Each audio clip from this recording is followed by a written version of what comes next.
Howdy, lieutenants and economists. The most volatile, evil, disgusting things on the planet, humans. If you have a video request, you can always go to assholeconsulting.com. Yeah, I am gonna charge you, kids. And that is the importance of not fucking up. You are such an asshole!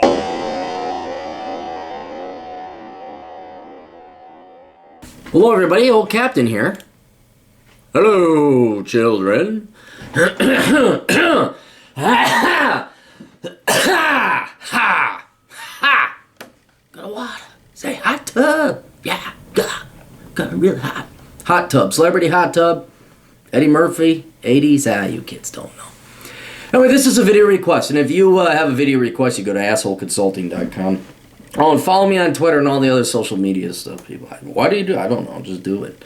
And if you have a question and need consultation, guidance, wisdom, tutelage, or a point in the right direction, or a swift kick in the ass, you could go there and I'll tell you the truth. We have email from Zach, and Zach writes, "Hello there, Captain. I became a subscriber of yours on YouTube after seeing a video you made.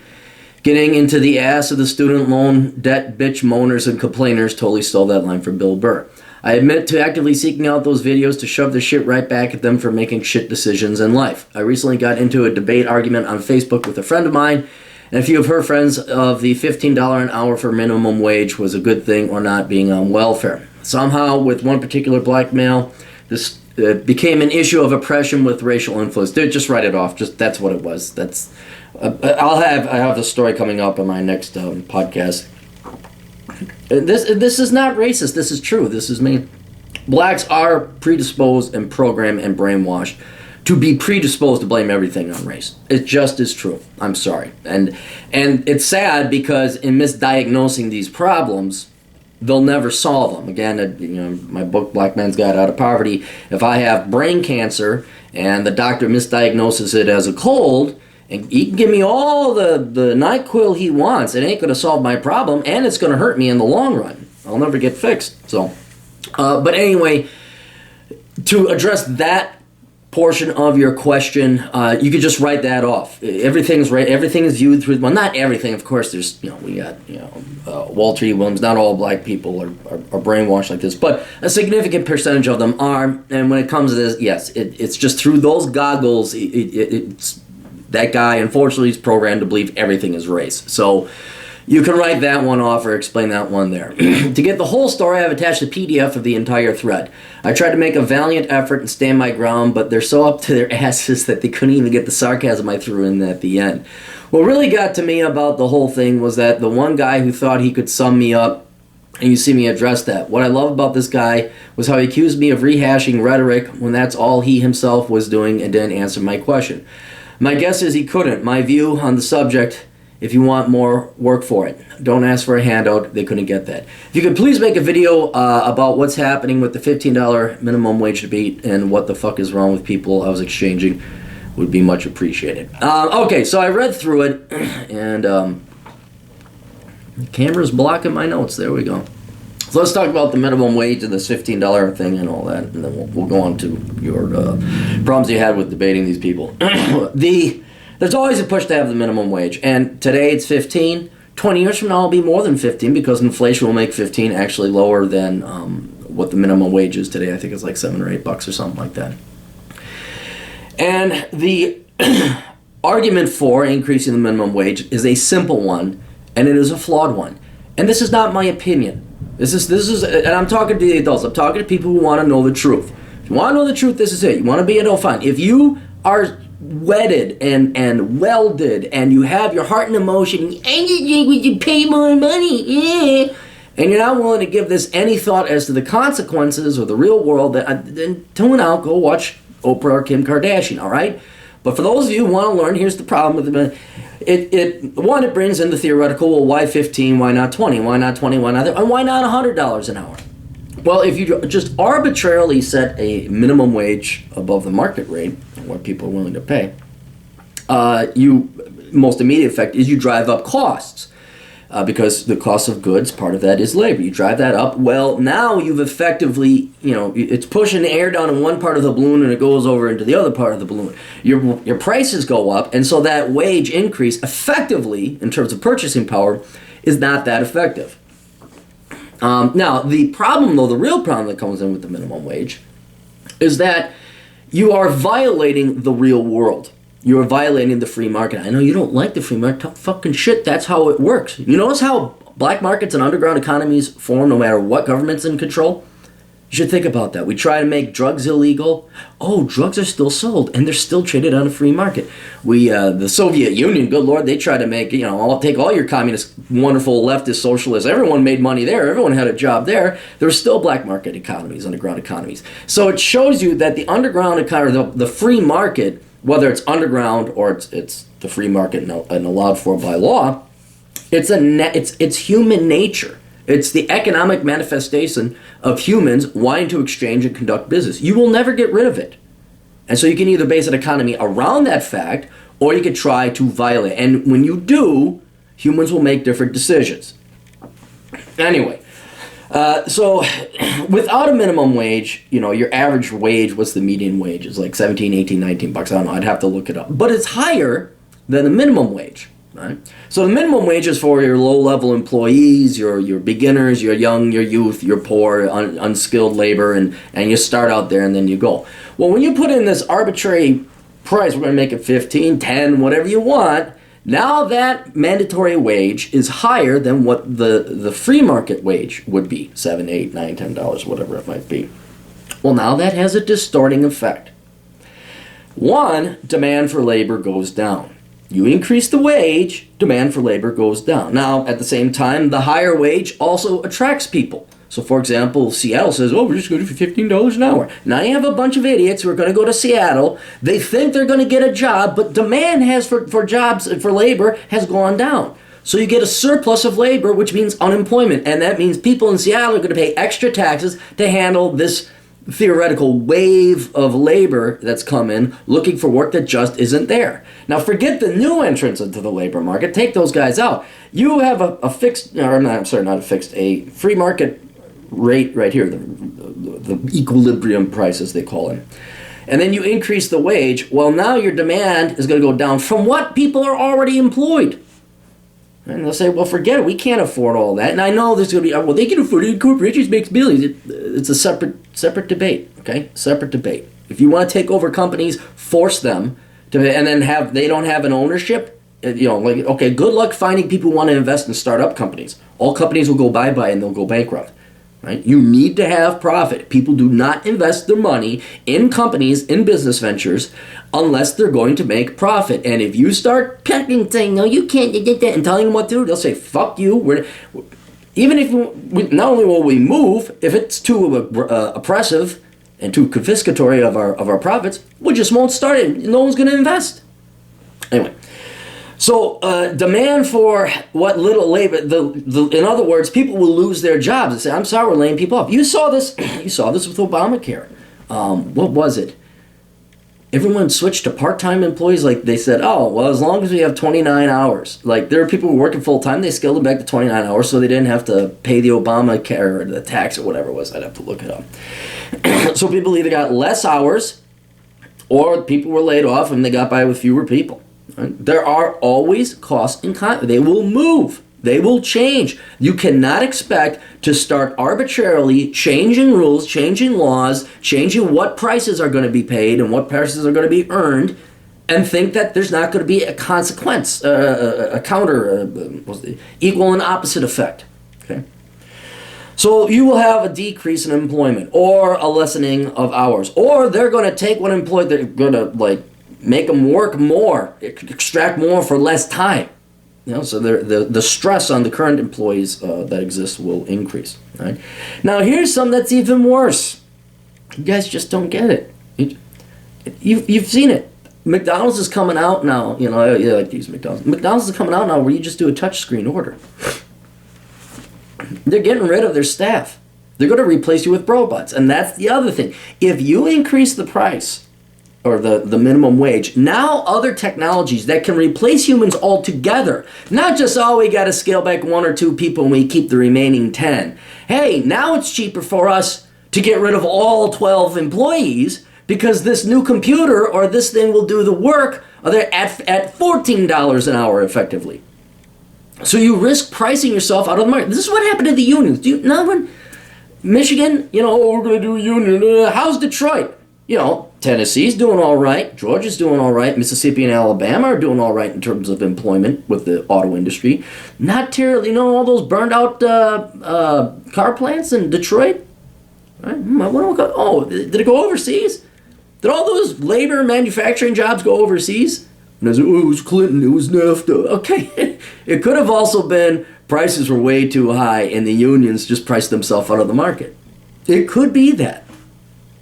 Right? But again, this is a discussion. This isn't even a debate. This is a discussion for adults who want to get to the bottom of things and want to live in the real world. If you are emotionally attached to leftism and socialism, the union, and labor, and fuck the corporations, if that's how you jerk off at night, you're not reasonable, you're not rational, you're not sane, and you have no desire to adhere to reality. Right?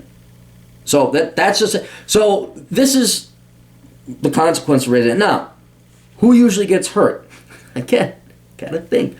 Well, who makes minimum wage? Well, typically young people and unskilled people, right? And without these jobs, I know you may not like to hear this, but this is how the real world works. Without these jobs, they wouldn't even have that. And they would lack then the opportunity to get skills, be promoted, and so forth. So the guy, I know it's minority instances, but in theory you would have the burger flipper at McDonald's. He gets promoted to night shift manager, then he gets promoted to day man, then he gets manager, then he says, I know I think I'm going to become a franchise. And he goes and he starts 3 or 4 of his own. All right, he would not be able to become, the millionaire, the occasional McDonald's franchisor who makes millions. Start at the bottom. He would not have that opportunity if all of a sudden there were robots instead. He'd have to go and get his skills in computer programming to go work for McDonald's. And then young people as well, too. Of course, most American young people are spoiled rotten. They think they deserve $15 an hour. But that was the opportunity for you. Okay, this is how work is. You show up on time. Oh, that's okay. And here are the kind of the pros and cons and the cultural norms of being in a work environment. And you get your feet wet, you get a little bit of experience, you make a little bit of money and learn about budgeting. Okay, it's like that stepping stone to becoming an adult. But I know most people don't even want to become adults. Like the guy you were talking about, I don't know which one it was. He was saying that should be no shame. Like he collected SNAP when he was in college. He said he couldn't work full-time because he was going to school full-time. Hey, pal, fuck you. I did it. I know a bunch of people that did it. Quit being a lazy fucking parasitical cunt and get yourself a fucking job and be a man. I couldn't do it. No, you were too lazy to. Yeah, it sucked. Yeah, it really sucked. But you know something? No one can claim that I was a parasite. Whereas you were. You were a parasite. You may not be one now, but at one point in time, you relied on other people. You had other people who were literal slaves for you. They were slaving away for you. They didn't get anything in return for that money. You got the fruit. You lived off of them. Now, hey, as time has gone on and people have voted it in, you guys all know my philosophy is that now you should just take the money and run because we're not turning this one around. But let's be very clear. If you collected the money, you're parasitical, okay? So, oh, come on here. Don't do this to me. Why do I have to? No, it doesn't have to be turned off. Stupid computer. All right. So you are hurt, and when you raise the minimum wage, you are wiping out these introductory entry-level jobs for the two most desperate groups of people, poor, typically unskilled, and young, the youth. All right. Now, again, debates. Does the young in this country even want to work anymore? Very good point. And the poor, do they even want to work anymore? You have already an effective minimum wage. If it was the single mom of 2, it doesn't pay her to go to work until like she makes $67,000 a year. What was the study they came up with? I don't know. Anyway. So you have all this work that doesn't get done. You're having all these people that are now missing economic opportunities, the ones who desperately need it the most, and so it disproportionately affects poor and young people. Right? Now, so that's the debate for the minimum wage. And again, I'm too old, and it's not that I'm a coward or I just don't want to hear another opinion or that I'm closed-minded. No, I've heard all the arguments and all the opinions ever since I was like fucking 10 and the teachers were telling us how hard it was. Fuck all of you. We've heard your arguments. It doesn't work. It really doesn't work, okay? This is the real world. That's how it works in the real world. Right? But yeah, you want to believe evil corporations. Okay, fine, go ahead. See how far it gets you. I really don't care. Now, Zach, as for your specific debate, what you're having here, you got to realize it. One of the great videos I have is how to debate a leftist or how to argue with a liberal, or maybe it's a post. You got to realize who you're arguing with and who you're trying to debate with.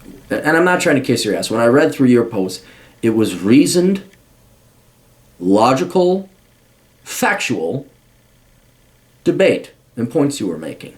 And you were right. They came back with rhetoric and, and there were just things that were outright wrong. They're just wrong. And I wish I could grant them to say they had the intelligence to know to accuse them of being liars, but they really think that, and they've never verified it. They've never, one gal saying something about the Reagan deficits. It's like, dude, go add up the data.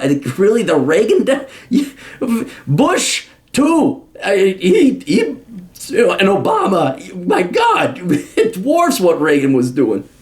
Anyway, so you're dealing with people who are brainwashed, who are intellectually dishonest, who are intellectually lazy to even get informed and look this stuff up, and they have no debate integrity. The way there was emotion and a lack of data showed that they didn't care to get to the bottom of it. They didn't care to find out truth, reality, and it's not like you find a data or a chart. To get to at least adhere to logic and to be intellectually honest, they are protecting their ideology, their religion of sorts. A lot of these people, no doubt, probably pride themselves on being Democrats. And I'm for the poor, I'm for the small guy. The small guy, you ever hear about I'm for the small guy. I think the Democrats just, good Lord, the Democrats have won and ruined this country's finances on that one thing. For the small guy. We're for the small guy.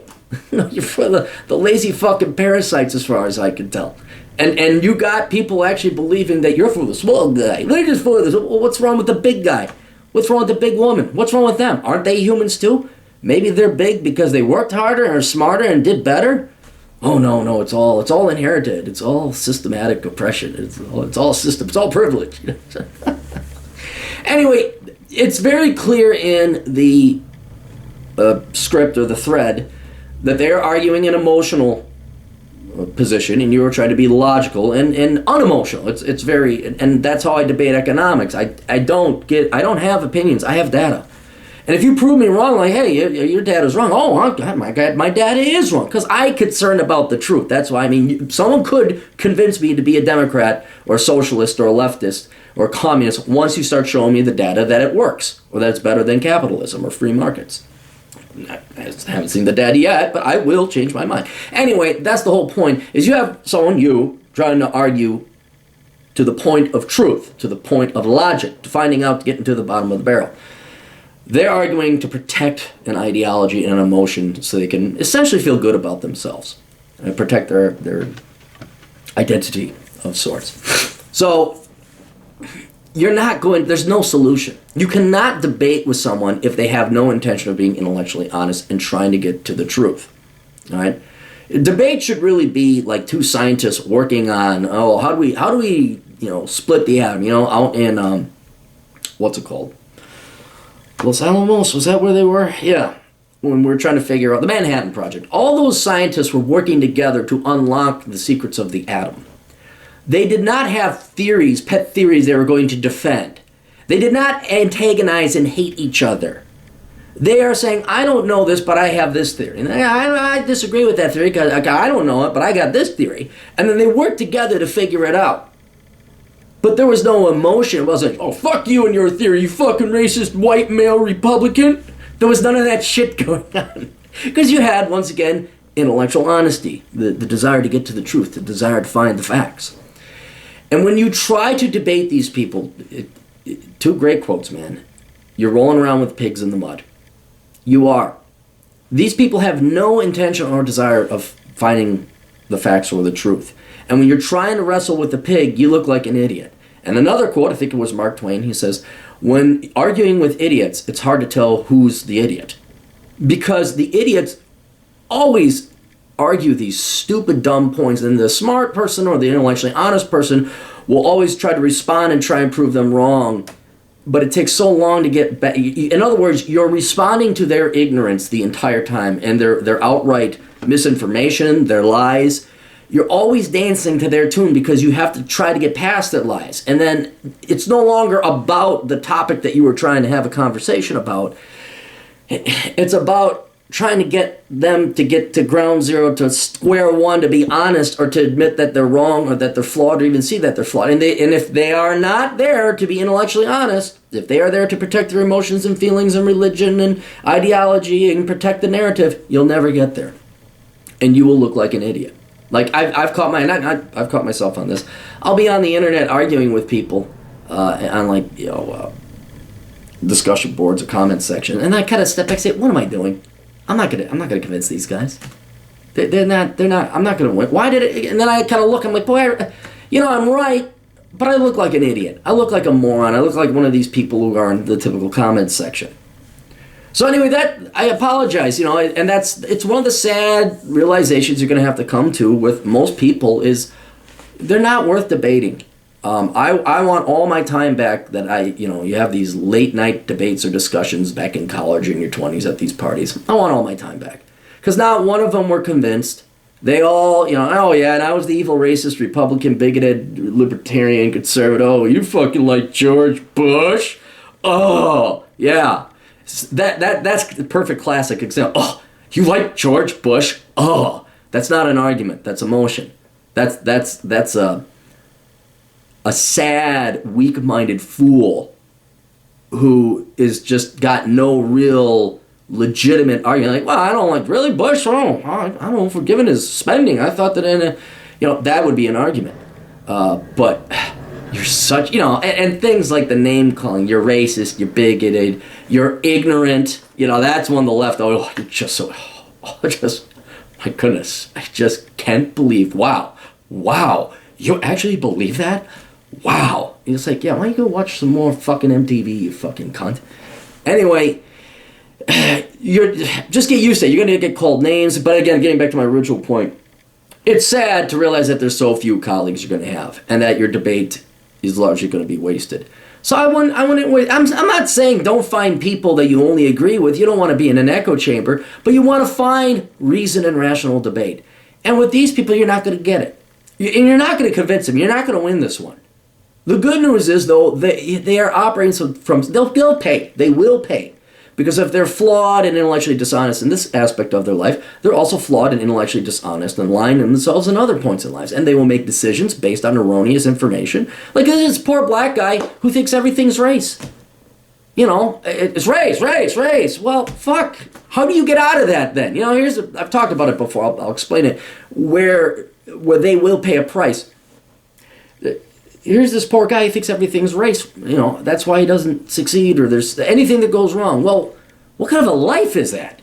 Think if, you're white. I think you're white. I don't know if you're white or not, but let's assume you're white. Imagine everything you that was bad, you couldn't get anywhere because you were white. Well, how do you change that? In other words, it's hopeless. You have no power to change anything. There's nothing you can do to improve your life. That's got to be depressing. That's got to be really sad to think that you're that helpless and your life is just that futile and pointless and unchangeable and uncontrollable, right? So there is a cost to that. There is a cost, and you should feel sad for them, but you're not. If they're gonna be that brainwashed, if they're gonna just regurgitate what their teachers taught them. They're not going to sit down. They're not going to research. Not going to do studies. They're not even going to listen to logic. They're going to default, go to protect their emotion and ego and their ideology and things that hold, that identifies them. There's nothing you can do. So, anyway, wish you the best. Go find, just go fish. Go play some video games. Don't waste your time with them anymore. Toodles.